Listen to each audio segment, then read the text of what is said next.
Hello mga kasenyor, ang aga namin nagising dito sa Sanctuary Garden Resort dito sa May Magdiwang. And today's another big day exploring the beauty of Sibuyan Island. Pupuntahan natin sa pinaka-highlights ng pag-explore ng Sibuyan Island, ang Cresta de Gallo. Ito yung isa sa pinakamagandang sandbar dito sa buong Pilipinas. So, magsiswimming tayo at enjoy natin ng tubig ng Sibuyan Sea. After that, pupunta tayo sa Catingas River. Isa na namang napakagandang river dito sa may Sibuyan. From there, magpuproceed na tayo sa ating next destination, ng Island ng Romblon, kung saan tayo mag-stay overnight. So with that, samahan nyo na ako at we continue our exploration of Sibuyan Island. Let's go!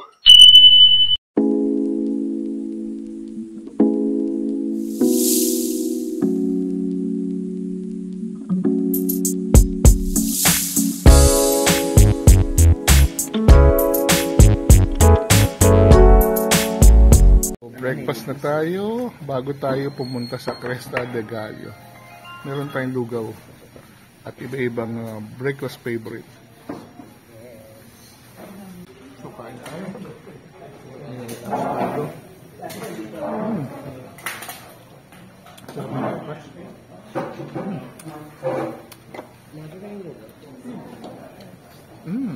We are now rolling to San Fernando para sa early morning trip to Cresta del Gallo. The beauty of Mount Giting-Giting. Good morning.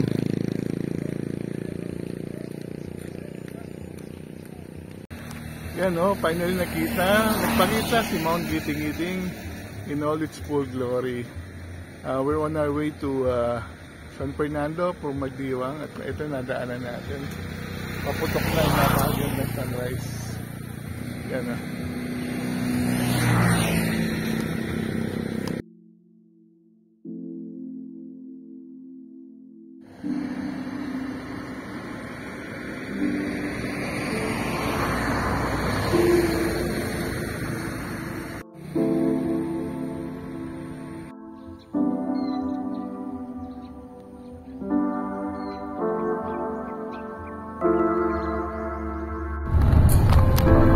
Catingas Resort.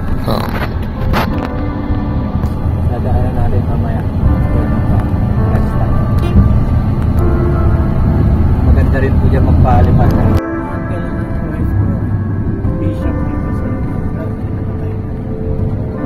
Anong lugar na to? San Fernando ba? Ito na yung pinakabayan? Ito na yung bayan. Pero hindi pa ito yung capital na ito eskwelahan talaga. Taklo din.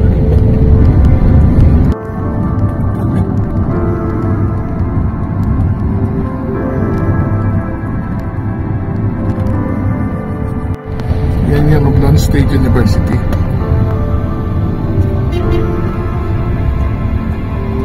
So, nandito na Cresta de Gallo ang sakayan, Ascarga Port. Ito, Cresta de Gallo, entrance fee is 70 pesos. And then ito yung mga rates.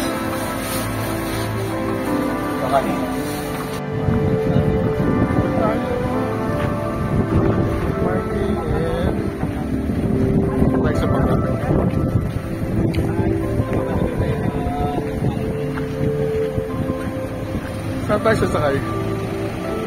Saan ba sakayan?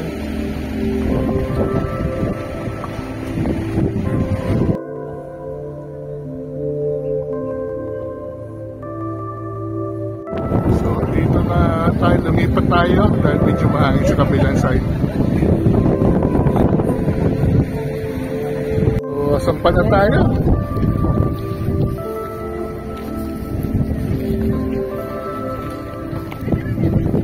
Going to Cresta de Gallo. Ito na yung boat natin. At mukhang lulusong tayo hanggang saan kaya ang tubig.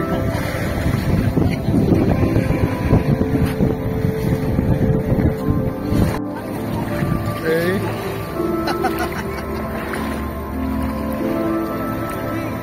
Malamig.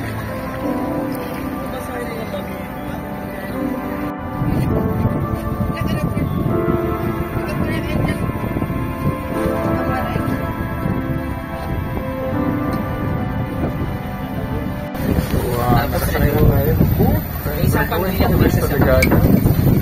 Barno, Oman.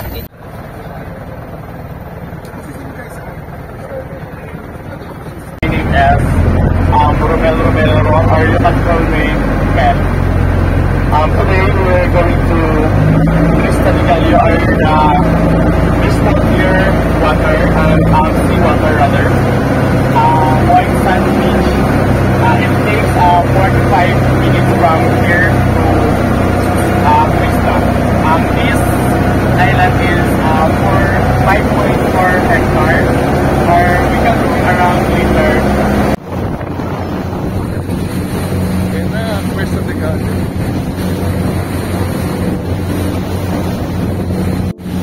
Medyo maano.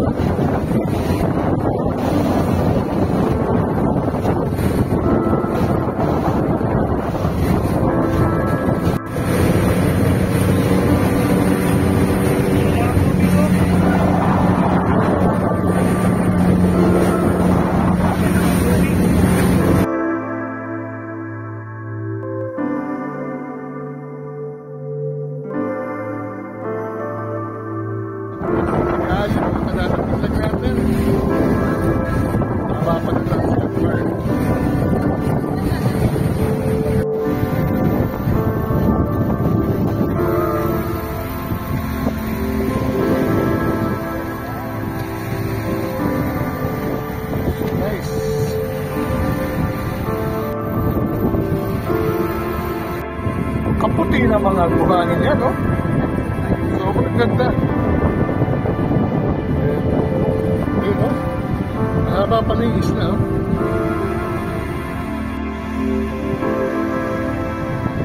So, finally, narating natin ang napakagandang Cresta de Gallo.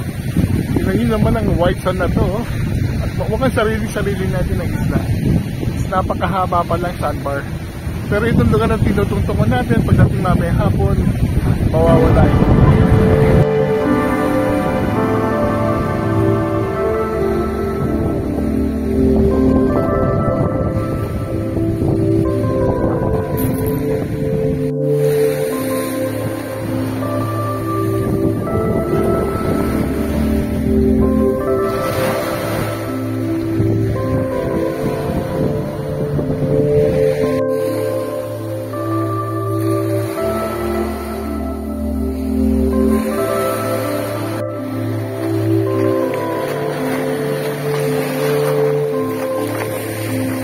Dinaw ng tubig, grabe, ang ganda.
Unusual plant species na dito nilang matatagpuan sa Sibuyan Island.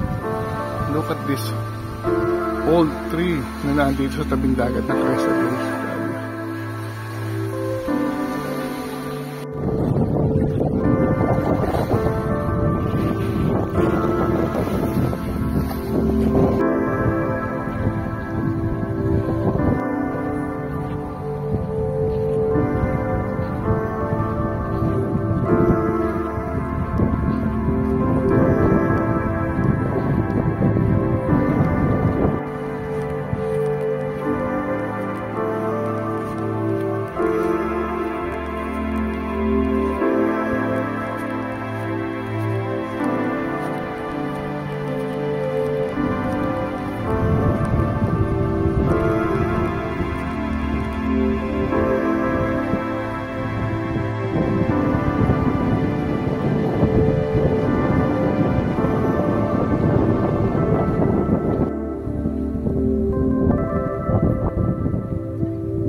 Hello folks, tingin naman yung tinatayo natin tubig kung gaano kaganda, kung gaano kalinaw.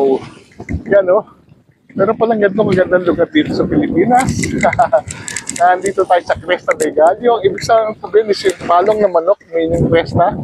At doon sa dulo, nandiyan yung sandbar. Ayun o, mamayang hapon, mawawala yan at makikita na lang yung isa na sa likod natin. In the meantime, enjoy natin itong napakagandang view na ito, na unbelievable sa sobrang ganda, sa sobrang linaw ng tubig. At tingnan niyo yung kulay ng sun, puting-puti. Ang sarap magtampisaw dito. Mamaya maliligo tayo.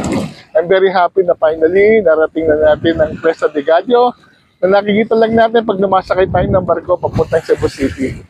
Yan na, andito na tayo. Love the Philippines, love Romblon, love Sibuyan Island, tsaka love Cresta de Gallo.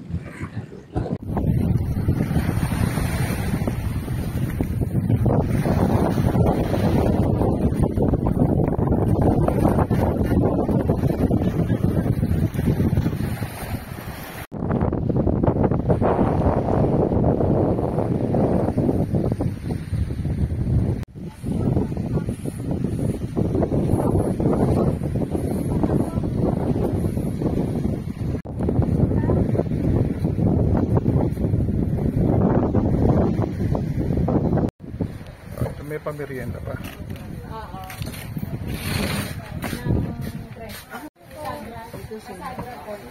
Cheers to Cresta de Gallo.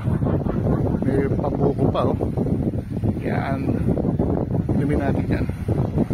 It's a beautiful morning dito sa Cresta de Gallo and we are enjoying a beautiful day.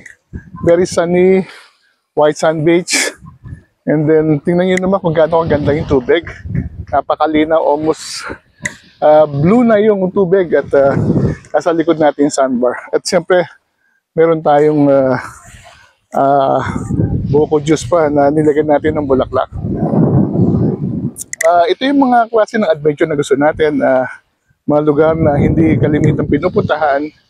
And we're very happy to finally set our foot here sa Cresta de Gallo. Nasa likod natin yung sandbar at it's about 5 hectares na pwede yung ikutin at pwede rin ito mag-overnight, sabi ng ating guide. 100 pesos lang yung bayad pag-overnight, just bring your own tent. And then yung big boats, you can rent for 7,000 pesos. Actually, around 15 to 20 people. Imagine that. You can already have your own paradise at a very affordable rates. Nandito nyo lang siya matatakuan sa may San Fernando, Sibuyan Island. So, Sibuyan Island seems to have so many hidden gems na pwede nyo explore. Nandiyan ang Mount Giting-Giting at napakaraming waterfalls. Sabi lang more than 100 waterfalls. Maraming malilinom na river. Siyempre, itong malaparaisong isla ng Cresta de Gallo. Tara, inom tayo ng buko juice again. At enjoy natin ang napakagandang araw dito sa Cresta de Gallo.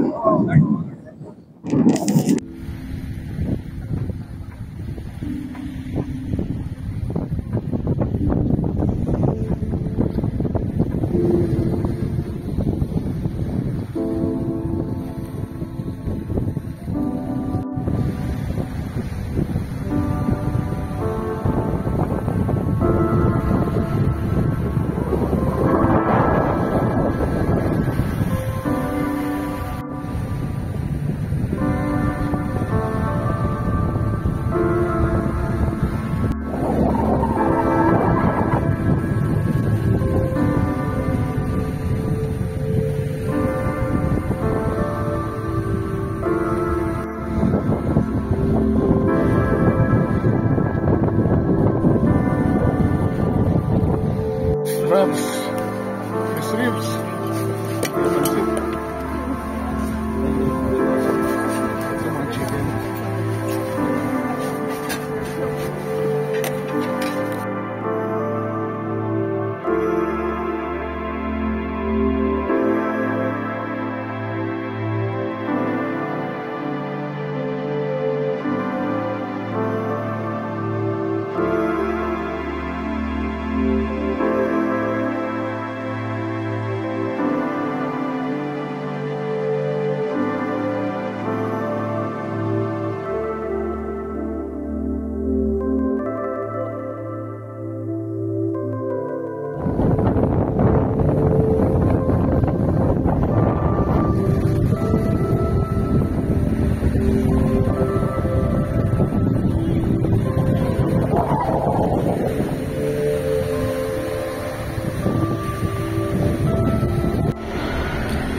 Next destination natin, Catingas River. Catingas River Resort. Catingas River Resort. The cleanest inland body of water in the Philippines. Pwede. Ito naman. Gawa nila yan dito. Catingas River.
Barangay Taclobo. Ito po ay Barangay Taclobo here in San Fernando. So, as you see po doon kanina, as we enter po, may nakalagay po doon na Catingas River Resort and then one of the cleanest inland bodies of water in the Philippines. So, it was 2004 po na nakasama po siya. Na-declare po siya as one of the cleanest inland bodies of water. Dahil mayroon po isang awarding body po noon, parang sa kay Fidel B. Ramos po noon, yung sa Gabad Pangulo Award. So nakasama po doon yung Catingas River. Together with another river po sa somewhere in Visayas. So isa po siya sa mga nakasama doon, kaya nilagay po namin siya dyan. Isa po sa kiname namin. So yung Catingas River po is, siya po yung source po ng 95% po ng electricity dito po sa buong isla ng Sibuyan. So meron po kaming mini hydropower plant dyan po sa taas, na kung saan siya po yung nag-iilaw po sa buong isla po ng Sibuyan. So it's more on talaga renewable energy po yung ginagamit po namin dito. And then yung the rest po is patubig na po sa mga palayan.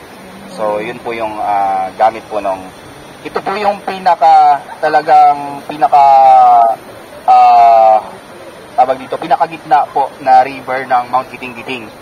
So, at isa din po sa pinakamahaba po na river. Kaya, yung ano po na dumadawi dito talaga is, ano po ito, continuous po siya. Siya po yung pinakamalaking stream po sa buong isla po ng Sibuyan. Dito? Bibingka. Bibingka. Bigas, hiniling. Hiniling na bigas. Ba't parang sunog? Sa tayo, sa tabi ng river at saka ng bundok. Yan, nice, diba? Balik tayo ulit dito sa Magdiwang Port. And this time, paskay ulit na tayo ng Passperi, speedboat. Papunta naman ng Romblon Island. So siguro mga isang oras na lang tayo doon papunta doon.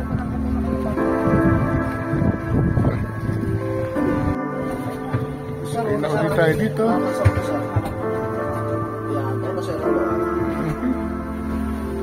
Pasakay na ulit tayo.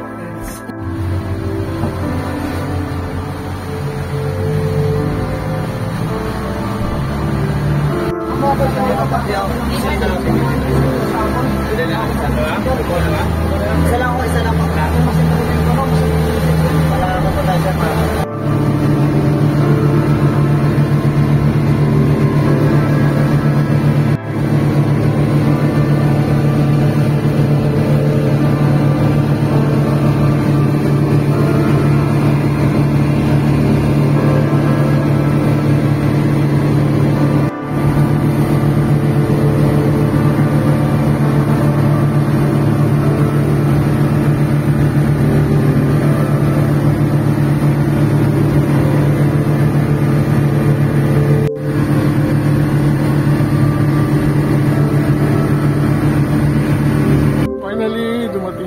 Dito sa Romblon Island.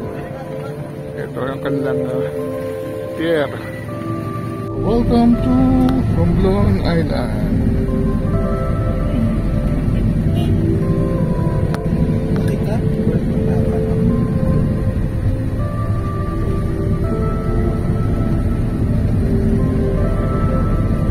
dito sa Horizon Hotel, bagong open. At ito ang kanyang napakagandang view. Bukong sunset view, mamaya titignan natin. View from the CR. Yan, G-Gems kayo na makikita ang view. Welcome to Horizon Hotel. Yeah, welcome to Horizon Hotel.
Hello again mga ka-senior, it's actually our third day dito sa Romblon, and I just have to finish our day 2 dahil medyo napagod tayo kagabi after dinner dahil napaka-saya at nabusog tayo ng gusto kaya nakatulog tayo agad.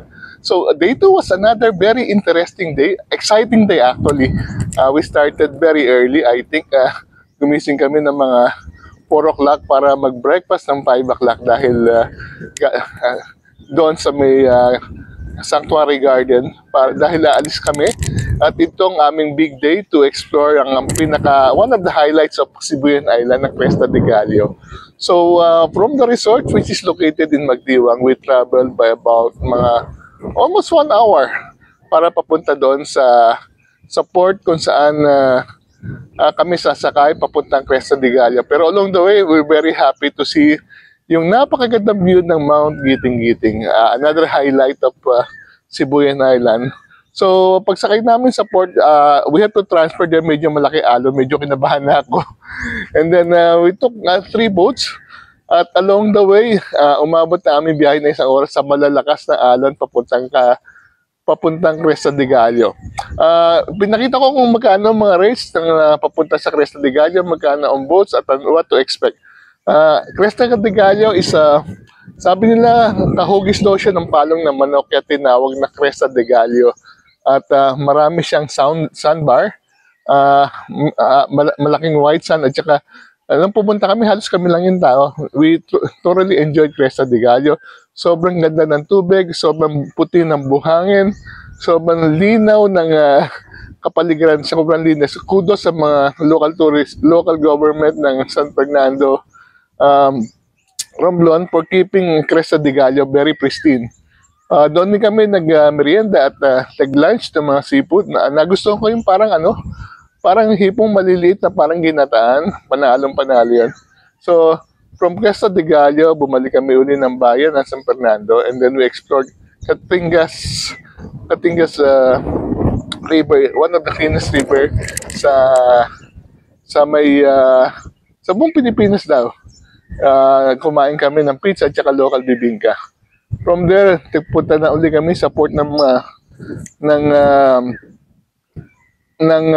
Magdiwang at nag-transfer kami by 45 minutes dito sa Romblon, kung saan nag-check-in kami sa napakaganda Horizon Hotel. Nagpahinga lang na content. We had a very nice dinner. Ang sasarap ng pagkain sinerve nila. And then we're very happy na kasama sa dinner nag-perform yung mga taga Romblon High School na kanila mga katutubong sayaw dito sa Romblon. Ayun, kaya nabusog tayo. So it's been a very wonderful second day namin sa Romblon. I'm very happy na again, nabalikan natin ang Romblon. So para sa inyo, naghahanap ng pwedeng puntahan, you can visit Sibuyan Island. So with that, I'd like to thank you very much for watching.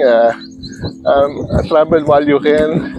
Puntahan niyo mga lugar na tulad ng Romblon ng Sibuyan Island para ma-explore. Until the next vlog, see you soon.